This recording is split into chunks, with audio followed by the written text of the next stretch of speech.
previous video, we have studied about the testes and today we will continue with this topic.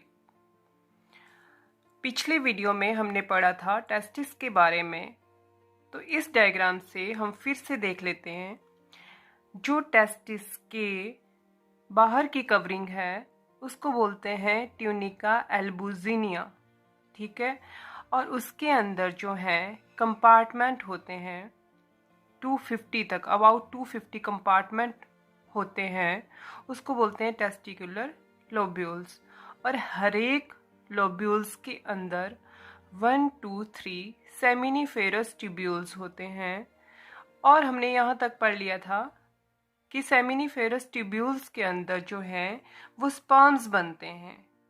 अब क्या हुआ, seminiferous tubules के अंदर जो हैं वो स्पर्म्स बन चुके हैं। अब क्या हुआ, ये जो स्पर्म्स बने हुए हैं ये बॉडी से बाहर कैसे जाएंगे, उसका रास्ता क्या है, उसके बारे में पढ़ेंगे, ठीक है। तो उसके बारे में देखो, अब यहाँ पे ये सेमिनिफेरस ट्यूब्यूल्स हैं सारे। तो सेमिनिफेरस ट्यूब्यूल जो हैं वो आगे जो स्ट्रक्चर बनाएंगे आपको ये लर्न भी करना पड़ेगा यहाँ पे। और अगर आपके पास ये डायग्राम नहीं है बुक में तो आप इसको ड्रॉ करना अच्छे से, और इसकी लेबलिंग वगैरह आपको पता होनी चाहिए। तो सेमिनिफेरस ट्यूब्यूल्स के बाद जो स्ट्रक्चर आता है इसका नाम है रेटिटेस्टिस। रेटिटेस्टिस, तो स्पर्म यहाँ पे बन गया, अब वो जाएगा रेटिटेस्टिस में, ठीक है। ये है रेटिटेस्टिस। सेमिनिफेरस ट्यूब्यूल्स ने इकट्ठे मिलके एक जगह पे कन्वर्ज हो गए और उन्होंने बनाया, जो ट्यूब्स बनाई उनका नाम है रेटिटेस्टिस। रेटिटेस्टिस जो है उन्होंने आगे जो ट्यूब्स बनाई, जो स्ट्रक्चर बनाया, उसका नाम है बासा इफ्रेंसिया। बासा इफ्रेंसिया, ठीक है। और देखो यहाँ पे ये टेस्टिस है, यहाँ पे जहाँ पे वासा इफ्रेंसिया है, वासा इफ्रेंसिया जो है वो टेस्टिस के अंदर है। तो जो भी हमने पढ़ा ए वाला स्ट्रक्चर यहाँ तक, ये टेस्टिस के अंदर है, ठीक है। तो इंट्रा टेस्टिस स्ट्रक्चर है ये, जो टेस्टिस के अंदर है, ठीक है। वासा इफ्रेंसिया के बाद जो स्पर्म है वो आगे जाएगा, वो कहाँ जाएगा, वो जाएगा एपिडिडमस में। ये जो ट्यूब्स है क्वाइल्ड, ये जो आप देख रहे हैं क्वाइल्ड ट्यूब्स, ये है एपिडिडमस, ठीक है। ये जो है टाइटली पैक्ड होती है, क्वाइल्ड होती है। जो स्पर्म है वो यहाँ पे आ जाएगा, यहाँ पे थोड़ी देर के लिए स्टोर होगा, फिर आगे जाएगा। और आपको ये याद रखना है कि एपिडिडमस के अंदर जो स्पर्म है वो मैच्योर होगा, मतलब उसकी जो मोटिलिटी है, मूव करने की जो कैपेसिटी है वो इंक्रीज होगी, ठीक है। और जो उसकी फर्टिलाइजिंग कैपेसिटी है वो भी इंक्रीज होगी। मतलब यहाँ पे जो स्पर्म है वो मैच्योरिटी होती है, उसमें मैच्योर होता है। उसके बाद एपिडिडमस के बाद जो स्पर्म है वो अब आगे जाएगा, और इस स्ट्रक्चर का नाम है बास डिफरेंस। कई बार स्टूडेंट्स में ये प्रॉब्लम हो जाती है कि उनको समझ नहीं आता है इस चीज़ का, वो इसमें कंफ्यूज हो जाते हैं। तो मैं आपको बता रही हूँ कि यहाँ पे जो स्ट्रक्चर है टेस्टिस के अंदर है, ये है बासा इफ्रेंसिया, ठीक है। और जो यहाँ पे टेस्टिस के बाहर है स्ट्रक्चर, ये है बास डिफरेंस। इनमें बहुत डिफरेंस है। जो वासा इफ्रेंसिया है ये टेस्टिस के अंदर है, और जो बास डिफरेंस है वो बाहर है। जो वासा इफ्रेंसिया है वो फाइन ट्यूब्स होती हैं, फाइन ट्यूब्स होती हैं। और ये जो होती हैं वासा डिफरेंस, ये थिक ट्यूब्स होती हैं, ठीक है। इनका जो वासा इफ्रेंसिया का जो नंबर होता है वो 15 to 20 होती हैं ये नंबर्स में। और जो वास डिफरेंस होता है ये 2 होते हैं। हर एक टेस्टिस से एक वास डिफरेंस जो है वो निकलता है, तो इनका नंबर्स 2 होता है। तो ये डिफरेंस भी आपको पता होना चाहिए, ठीक है। यहाँ तक हो गया वास डिफरेंस। अब जो स्पर्म है वो वास डिफरेंस तक पहुँच गया है। उसके बाद मैं आपको बाद में बताती हूँ, पहले हम इतना पढ़ लेते हैं बुक से। अब हम पढ़ेंगे कि एक्सेसरी डक्ट्स कौन कौन सी होती हैं और ग्लैंड्स कौन कौन सी होती हैं। इनको सेकेंडरी सेक्स ऑर्गन भी बोल सकते हैं। तो the male sex accessory ducts includes, इसमें क्या क्या आता है, रेटी testis, Vasa efferentia, epididymis and बास डिफरेंस। अब आप इसके बारे में अच्छे से जानते हैं और इसका कई बार क्वेश्चन ए भी आ जाता है कि आप स्पर्म का जो है बताओ कि स्पर्म सेमिनिफेरस ट्यूब्यूल से कहाँ कहाँ पे जाता है। तो आप इसका फ्लो चार्ट बना लेंगे अच्छे से, या कोई स्टेप मिस होता है आपको वो फिल करना होता है। The seminiferous tubules of the testis open into the vasa efferentia through reti testis। इस लाइन का मतलब अच्छे से समझ लो। इसमें इन्होंने क्या लिखा है, सेमिनिफेरस ट्यूब्यूल्स जो होते हैं वो वासा इफ्रेंसिया में खुलते हैं। किसके थ्रू खुलते हैं, रेटी टेस्टिस। इसका मतलब है कि पहले सेमिनिफेरस ट्यूब्यूल से, फिर रेटी टेस्टिस से, फिर वासा इफ्रेंसिया है। क्लियर, इसमें कंफ्यूज नहीं होना है। थ्रू लिखा है ना, थ्रू रेटी टेस्टिस। द बासा efferentia leave the testis and open into epididymis.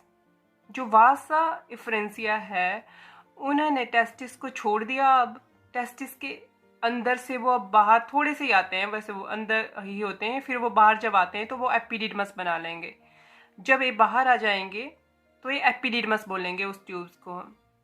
Located along the posterior surface of each testis, ये टेस्टिस के पोस्टीरियर सरफेस पे होते हैं। और आप इसको अपनी लैंग्वेज में भी लिख सकते हैं अगर आपको समझ आ गया है तो। The epididymis leads to vas deferens, epididymis के आगे क्या है, vas deferens, that ascend to the abdomen. तो ये जो होते हैं टेस्टिस से हैंगिंग स्ट्रक्चर होते हैं, वहां से वासा डिफरेंस जब निकलेगी तब वो ऊपर की साइड को जाएगी, एब्डोमिन की साइड को असेंड करेगी। And loops over the urinary bladder, और यूरिनरी ब्लैडर के ऊपर एक लूप, एक कर्व बना देगी। अब मैं आपको डायग्राम से समझाती हूँ। तो अब इसके आगे का स्ट्रक्चर इस डायग्राम से पता चलेगा। अभी आपको टेस्टिस का जो भी स्ट्रक्चर होता है इसके अंदर वो आपको समझ में आ गया। जो हमें दिख रही है ये ट्यूब, ये है वास डिफरेंस, वास डिफरेंस। तो वास डिफरेंस जो है अब ये स्पर्म को ऐसे लेके जाएगी, ठीक है। तो ये वाला जो पोर्शन है ये क्या है, यूरिनरी ब्लैडर। यहाँ पे ये यूरिनरी ब्लैडर है। तो जो वास डिफरेंस है ये यूरिनरी ब्लैडर के ऊपर इसने लूप बनाया है, देखो कर्व बनाया है, ठीक है। तो ये यहाँ पे बास डिफरेंस यहाँ तक आ गई ये ट्यूब। अब मैं आपको बताऊंगी कि इसमें कौन कौन सी ग्लैंड जो हैं वो इन्वॉल्व होती हैं, और ग्लैंड जो भी सबस्टांस बनाएंगी, जो भी सिक्रीट करेंगी, वो भी इसके अंदर जाएगा। तो कौन सी ग्लैंड है, ए वाली जो ग्लैंड है, याद रखना ए वाली, ये यहाँ पे है ना लीफ लाइक, ये क्या है, ये है सेमिनल वेसिकल ग्लैंड। ग्लैंड का नाम है सेमिनल वेसिकल। सेमिनल वेसिकल जो ग्लैंड है ये कई सबस्टांस बनाती हैं। ये फ्रक्टोज बनाती हैं, कैल्शियम बनाती हैं, वाटरी फ्लूइड बनाती हैं, म्यूकस बनाती हैं, एंजाइम बनाती हैं। ये जो भी सिक्रीट करेंगी वो एक ट्यूब के थ्रू, यहाँ पे ट्यूब के थ्रू इसमें मिल जाएगा। तो अब आपने ये याद रखना है, यहाँ से जो है बास डिफरेंस की ट्यूब आई और यहाँ से सेमिनल वेसिकल की ट्यूब आई, और ये दोनों जो ट्यूब्स हैं यहाँ पे जाके एक बन गई। अब ये दो ट्यूब नहीं है, एक है। यहाँ पे बास डिफरेंस खत्म हो गई और यहाँ पे सेमिनल वेसिकल्स की ट्यूब्स है वो भी खत्म हो गई। उन दोनों की सिक्रीशन, यहाँ से स्पर्म और यहाँ से जो भी इसने बनाया वो यहाँ पे आ गया। और इस डक्ट को अब जो नाम दिया गया है उसको नाम दिया गया है इजैकुलेटरी डक्ट। अब इसको बास डिफरेंस नहीं बोलेंगे, अब इसको बोलेंगे इजैकुलेटरी डक्ट, ठीक है। अब ए इजैकुलेटरी डक्ट है, देखो यहाँ पे। अब यहाँ पे है यूरिनरी ब्लैडर। यूरिनरी ब्लैडर से जो ट्यूब निकलती है उसका नाम है यूरेथ्रा, उसका नाम है यूरेथ्रा। ये ट्यूब का नाम है यूरेथ्रा। अब यूरेथ्रा और यहाँ से इजैकुलेटरी जो डक्ट है वो आ गई, और इन दोनों ने भी एक ही डक्ट बना ली। यहाँ से यूरिनरी ब्लैडर से जो निकली यूरेथ्रा, और यहाँ से जो इजैकुलेटरी डक्ट है ये भी यहाँ पे आके मिल गई, और इसने एक ही डक्ट बनाई है अभी। ठीक है, और यहाँ पे देखो ये फर्स्ट ग्लैंड हो गई सेमिनल वेसिकल, और ये जो यहाँ पे आपको दिख रही है इस ग्लैंड का नाम है प्रोस्टेट ग्लैंड। प्रोस्टेट ग्लैंड, इसकी सिक्रीशन भी इस ग्लैंड में मिल जाएगी, यूरेथ्रा में। तो यहाँ से यूरिनरी ब्लैडर से यूरेथ्रा निकलती है, और यहाँ से जो इजैकुलेटरी डक्ट है वो आएगी और एक कॉमन पैसेज बनाएगी। इसको यूरिनोजेनिटल ट्रैक भी बोल सकते हैं। क्यों? क्योंकि ये दोनों को लेके जाएगी, ये यूरिन को भी लेके जाएगी यूरिनरी ब्लैडर से, और सीमन को भी लेके जाएगी। एक कॉमन पैसेज है दोनों के लिए। क्लियर? और प्रोस्टेट जो ग्लैंड है, ये वाली यहाँ पे, ये दूसरी ग्लैंड है प्रोस्टेट। प्रोस्टेट ग्लैंड्स भी बहुत सारी सिक्रीशन जो है सिक्रीट करती हैं, और वो भी उसमें मिल जाती हैं स्पर्म्स के साथ। ठीक है, उसके बाद ये यहाँ पे थर्ड ग्लैंड है, देखो, bulbourethral gland. Bulbourethral gland. ठीक है, तो 3 ग्लैंड होगी, seminal vesicle, prostate gland and bulbourethral gland. इन ग्लैंड्स ने जो भी बनाया वो भी स्पर्म्स के साथ मिल जाएगा, इसको सेमिनल फ्लूइड बोलेंगे। ठीक है, तो मैंने आपको बताया उसमें क्या होता है, फ्रक्टोज होगा, कैल्शियम होंगे, और बहुत सारे एंजाइम होंगे जो स्पर्म्स को न्यूट्रिशन देंगे, उसको मूवमेंट में हेल्प करेंगे, उसको एनर्जी देंगे। और एक और बात है जो कई बार पूछी जाती है, वो ये है कि ये जो सेमिनल वेसिकल है ये फ्रक्टोज प्रोड्यूस करती है। सिर्फ हमारी बॉडी में सेमिनल वेसिकल ही ग्लैंड है जो फ्रक्टोज सिक्रीट कर दी है।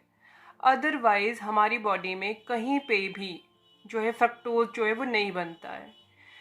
कई बार कोई रेप केस हो जाता है तो उसमें ये जो है कि how would a test confirm about the intercourse, तो उसमें क्या होता है, if the fructose is present in the vagina of the female it means sexual intercourse is done.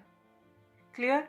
तो जो फ्रक्टोज है वो सिर्फ सीमन में ही मिलता है, बाकी कहीं पे भी बॉडी में फ्रक्टोज नहीं बनता है, और फ्रक्टोज जो है वो एनर्जी देता है स्पर्म को। क्लियर? उसके बाद जो है ये सारे जो सिक्रेशन हैं स्पर्म के साथ मिल जाती हैं, और ये सेमिनल फ्लूइड बनाती हैं, सीमन बनाती हैं। क्लियर? और यहाँ से आ गया ये यहाँ से, ठीक है, ये यूरेथ्रा ही चल रहा है। ठीक है, और ये जो पोर्शन होता है इसको पेनिस बोलते हैं, और इसका जो अगला पोर्शन है इसको ग्लैंड पेनिस बोलते हैं। ग्लैंड पेनिस का जो फ्रंट पार्ट होता है वो जो है उसको स्किन की फोल्डिंग से वो कवर होता है, उस जिसको फोर स्किन बोलते हैं। और कई कम्युनिटी में जो फोर स्किन है उसको रिमूव भी किया जाता है, जैसे कि मुहम्मदन कम्युनिटी में इसको रिमूव किया जाता है। ठीक है, और इसके आगे की जो ओपनिंग होती है उसको यूरेथ्रल मीटस बोलते हैं। तो ये मेल में जो है कॉमन पैसेज होता है यूरिन और स्पर्म दोनों के लिए। अब आगे, it receives a duct from seminal vesicle. तो बासा डिफरेंस में जो है सेमिनल वेसिकल की जो डक्ट होती है, ट्यूब होती है, वो भी मिल जाती है, एंड ओपन्स इनटू यूरेथ्रा, और अब वो यूरेथ्रा में जाके आगे खुलता है। मतलब इसका मतलब मैंने आपको बता दिया, आप अपनी लैंग्वेज में भी लिख सकते हैं कि बासा डिफरेंसिया और जो सेमिनल वेसिकल की डक्ट होती है जब वो इकट्ठी मिल जाती है उसको इजैकुलेटरी डक्ट बोलेंगे, और इजैकुलेटरी जो डक्ट होती है वो आगे जाके यूरेथ्रा के साथ कॉमन पैसेज में खुलेगी। ठीक है, ये आपको समझ आ गया, आप अपनी लैंग्वेज में भी लिख सकते हो। These duct store and transport the sperms from the testis to the outside through urethra. अब जो स्पर्म हमारे पास टेस्टिस में बने हैं वो जो है बाहर, बॉडी के बाहर जो निकलते हैं यूरेथ्रा के थ्रू, बॉडी से बाहर आ गए। ये पूरा प्रोसेस अब आपको समझ में आ गया। आगे, the urethra originate from the urinary bladder. Urinary bladder से यूरेथ्रा जो है निकलता है, and extend through the penis, और पेनिस से होता हुआ आगे एक्सटेंड करता है, और उसकी जो ओपनिंग होती है, एक्सटर्नल ओपनिंग जो दिखाई देती है, ओपनिंग होल जो होता है, उसको बोलते हैं urethral meatus. The penis is the male external genitalia, जो एक्सटर्नल पार्ट है मेल का, दैट इज पेनिस.